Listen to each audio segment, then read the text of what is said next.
Surgery లేకుండా sciatica, spondylitis, frozen shoulder కి కేవలం 45 నిమిషాలలో నొప్పి లేని అత్యాధునిక చికిత్స ప్రాణ పెయిన్ క్లినిక్. హృతిక్ వార్ 2లో తారక్ పాత్ర నెగిటివ్ షేడ్ తో ఉంటుందా? 60% షూటింగ్ కంప్లీట్ చేసుకున్న ఫిలింలో యంగ్ టైగర్ రోల్ ఎంతసేపు? బాలీవుడ్ మీడియా వార్ 2లోని తారక్ రోల్ ను తక్కువ చేసి మాట్లాడుతోందా?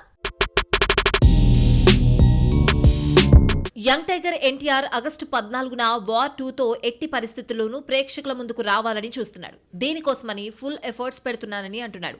ఇప్పటికే మేజర్ షూట్ పూర్తి చేసుకున్న ఈ ఫిలింతో తారక్ పాత్రకు అయాన్ ముఖర్జీ ఇచ్చిన స్పేస్ ఏంటి అనేది అర్థం కావడం లేదు. ఎవరికి నచ్చిన రీతిలో వారు ఏవేవో రాసుకోవడం తప్ప యంగ్ టైగర్ కు బీటౌన్ ఇచ్చిన వెయిట్ కనిపించడం లేదు. వార్ 2లో తమ హీరోకి ఇచ్చిన రోల్ ఏంటి అనేది చెప్పమంటూ మేకర్స్ ను ఎన్టీఆర్ ఫ్యాన్స్ ఇప్పటికే పలుమార్లు రిక్వెస్ట్ చేశారు. బాలీవుడ్ మీడియా వర్గాలు చెబుతున్న దాని ప్రకారం చూస్తూ ఉంటే ఎన్టీఆర్ యాక్టింగ్ లోని మరో యాంగిల్ ను వార్ 2లో చూపిస్తారట.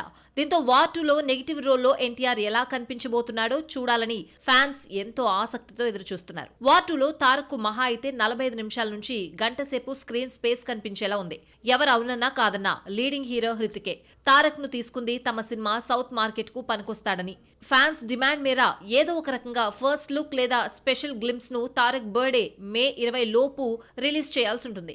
వార్ 2 సినిమాలో హృతిక్, తారక్లిద్దరూ నటిస్తున్న నేపథ్యంలో సినిమా నుంచి 2 టీజర్లను రిలీజ్ చేయాలని మేకర్స్ ప్లాన్ చేస్తున్నట్లు టాక్.